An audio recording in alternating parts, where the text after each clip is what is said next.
Velkommen til Natureksperten Ole 1. Vi skal lige følge med de her fine unge mennesker, og så skal vi se, om vi kan finde nogle rigtig spændende fugle.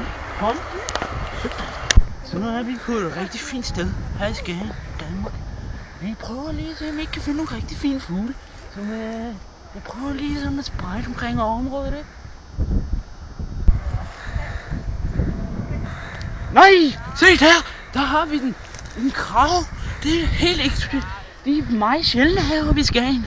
De flyver rigtig fint. Det er nogle af de flotteste eksemplarer af kraverne i hele verden. Se, det fortæller jeg om senere. Det fortæller jeg så lidt om senere. Ja, nu er vi så på vej til et andet sted i Skagen. Og vi prøver at finde nogle andre gode fugle.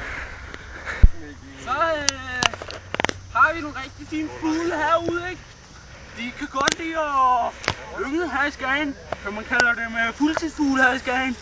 Fordi de fleste af dem, de bliver her i Skagen, og så flyver de videre til Norge eller Sverige, hvor de kan få børn. Fugleunger, ikke? Så men man kan godt sige, at i Nordeuropa, så er Danmark en af de, så Skagen en af de største byer med fuglekoncepter i hele verden næsten. Det nordligste. Nordligste, ja, undskyld, ikke verdens. Det er min fejl. Men lad os prøve at gå lidt. Det er glat, det her grønne smask. Det er det der. Jeg må sige, de fine fugle, som flyver rundt omkring her i Skagen. Og vi er faktisk lidt forstyrret sted, som vi kan høre. Så er vi tæt ved landevejen her i Skagen. Kom, vi går lidt videre.